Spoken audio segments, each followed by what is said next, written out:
প্রথম ম্যাচে ডাক মারার পর দ্বিতীয় ম্যাচে সেঞ্চুরি। হ্যাঁ, বলছি কুশাল পেরেরার কথা। সেঞ্চুরি করার পর কুশাল পেরেরার সাথে যখন কথোপকথন চলছিল লঙ্কান প্রিমিয়ার লিগের গভর্নিং এর সাথে, তখন তাকে প্রশ্ন করা হয়েছিল এই রানগুলোতে কি তিনি সন্তুষ্ট কিনা। তিনি বলেন, পারলে গেলে ব্যাটিং ফ্রি উইকেট। আমি জানি না এই রানে আমরা জিততে পারবো কিনা, তবে বোলারদের উইকেট নিতে হবে প্রতিপক্ষের। তবে আমি মনে করি 2 ডাউনে তারা মার্ক চ্যাপম্যানকে নামিয়েছে। মার্ক চ্যাপম্যানের পরিবর্তে হৃদয় হলে হয়তো রানটা আরো দূর পর্যন্ত যেত, কেননা যেখানে 23 বলে 33 করেছে মার্ক চ্যাপম্যান, সেখানে তাওহিদ হৃদয় হলে হয়তো 23 বলে 50 ঊর্ধ্ব রান করত।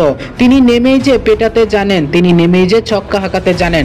তবে ম্যানেজমেন্ট যেটা করেছে ভেবেচিন্তেই করেছে। তবে আশা করব আজকের ম্যাচটা আমরা জিতব। প্রিয় দর্শক, সেই ম্যাচটা জিততে পারেনি তাওহিদ হৃদয় মুস্তাফিজদের দলটা।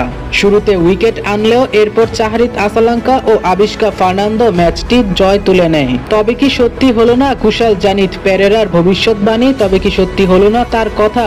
যদি মার্ক চ্যাপম্যানের জায়গায় হৃদয় থাকতো, হয়তো রানটা 191 নয় বরং 215-20-এ আটকাতো।